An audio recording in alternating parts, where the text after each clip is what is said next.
लाड़काने खां जावेद पीरज़ाद जी रिपोर्ट मुताबिक़ शहीद मोहतरमा बेनज़ीर भुट्टो मेडिकल यूनिवर्सिटी लाड़काने जे senior professor Sheikh Zayed women अस्पताल जी यूनिट 2 जे head of department doctor Fauzia Kashif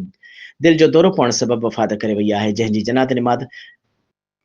पिण अदा कई वई, जंहिंमें Pakistan Peoples party MPA Jamil Aman Soomro, दड़ी town chairman Shahrukh Khan Sial, PP अगवान Khair Mohammad Sheikh, mayor Anwar Ali Lohar, finance director Qasim Ali Bhutto, वकील Mohammad Azam Sheikh, district council chairman Ejaz Ahmed Lakhari, professor doctor Sheikh बिरादरी जे माण्हुनि वॾे अंग में जनाज़े जे निमाज़ में शिरकत कई, जॾहिं त तॾो शेख मोहल्ले में विछायो वियो आहे, जॾहिं त डॉक्टर फौजिया शेख लाड़काणे वासण आहे पर उन जे शादी हॾनि जे माहिर डॉक्टर काशिफ तेवाणी सां थियल हुई। Doctor Fauzia SSP Sukkur Amjad Sheikh, DIG Junaid Aman Sheikh जी कज़िन हुई। इनकम टैक्स जे मशहूर वकील मोहम्मद आज़म शेख जी वेझी रिश्तेदार हुई। फौजिया शेख चांडका मेडिकल कॉलेज में एमबीबीएस कई हुई ऐं शहीद मोहतरमा बेनज़ीर भुट्टो मेडिकल यूनिवर्सिटी जे इंतज़ामिया पारां संदसि जे मौत ते अफ़सोस जो इज़हार कंदे लेटर जारी कयो वियो आहे।